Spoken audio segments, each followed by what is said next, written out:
Okay, second part of the organic chemistry notes and discussion. We're going to talk about some basic chemistry organic principles that you might already know. Hopefully they sound familiar, and you're going to use these principles throughout this organic unit.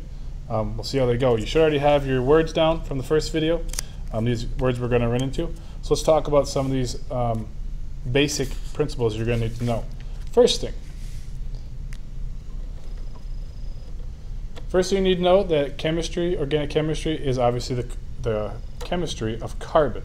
All right, carbon is unique. Why is it unique? Here's some couple rules that it is. First thing, it has it can make four covalent bonds, which may be single, double, or triple.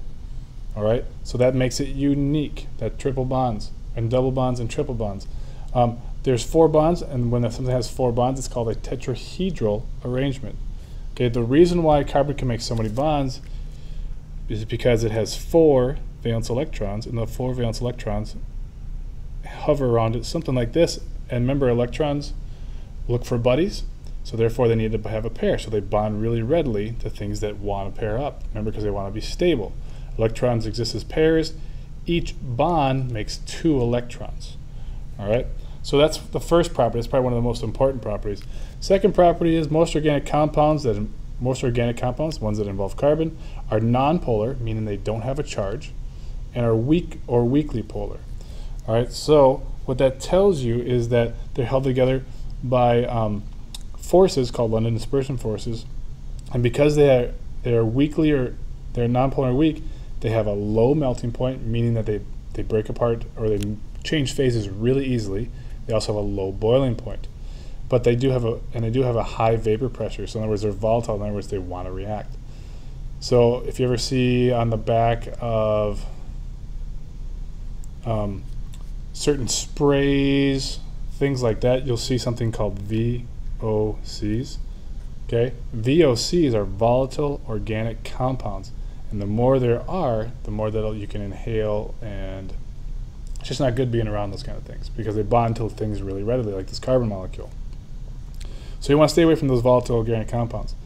The cool thing about carbon, because it can bond so readily to many different things, it actually forms a lot of organic compounds. So there are about 60,000 inorganic compounds, in other words, ones that don't have carbon in it, but there are millions of organic compounds.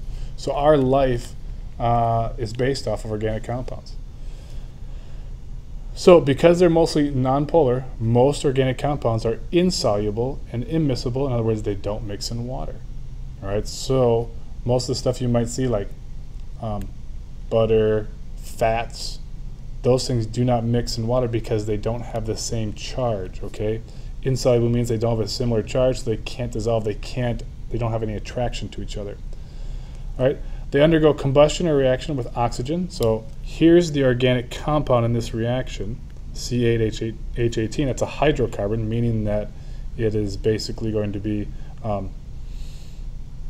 just carbon and hydrogens. This particular one is octane, okay, which is basically gasoline. That's the formula for gasoline.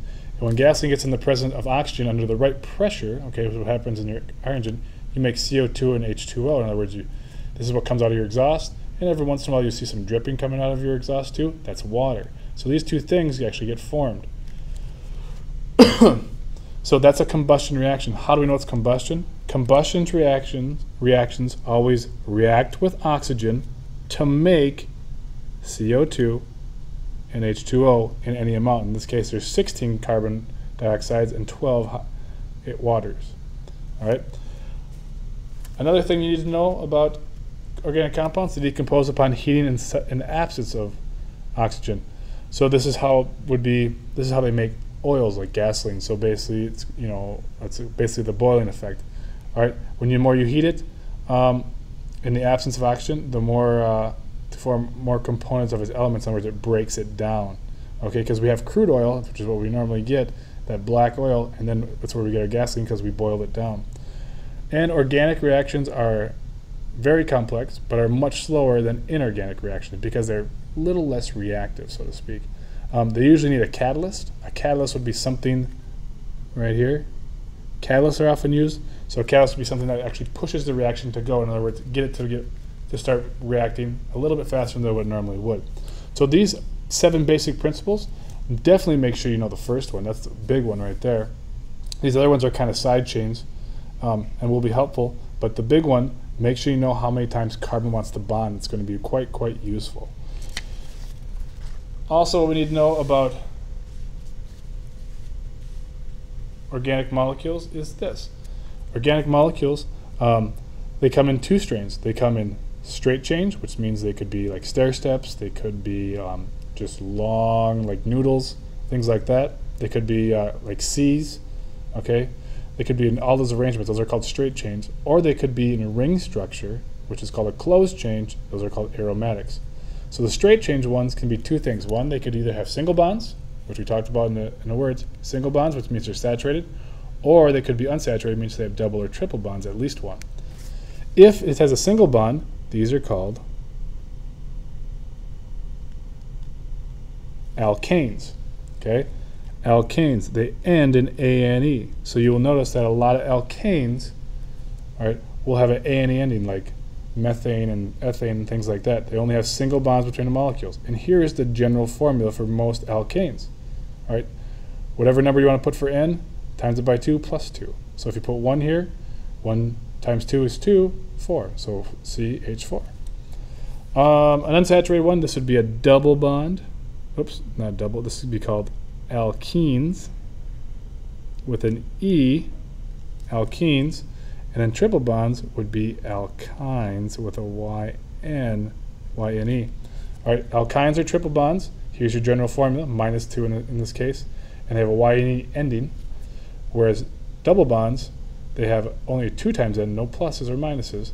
And they have an ENE ending. All right, these are going to be important when you start naming things.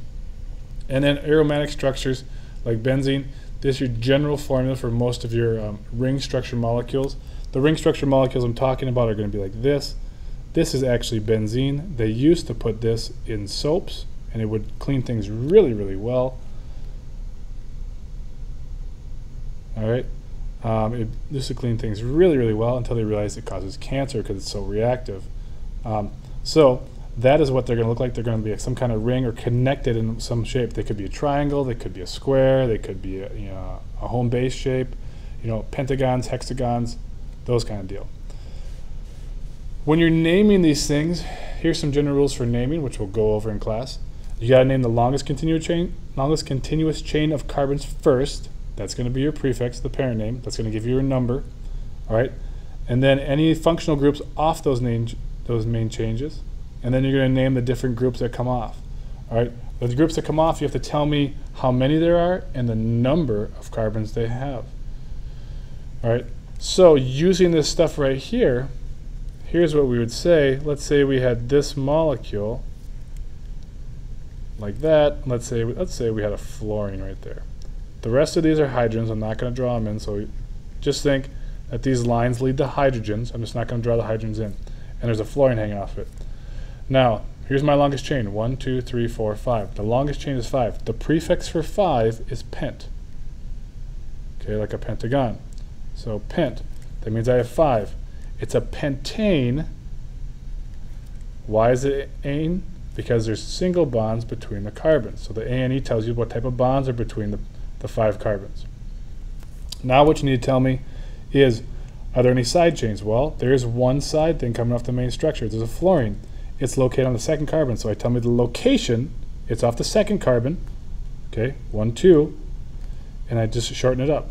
1-fluoropentane. So, sorry, 2-fluoropentane.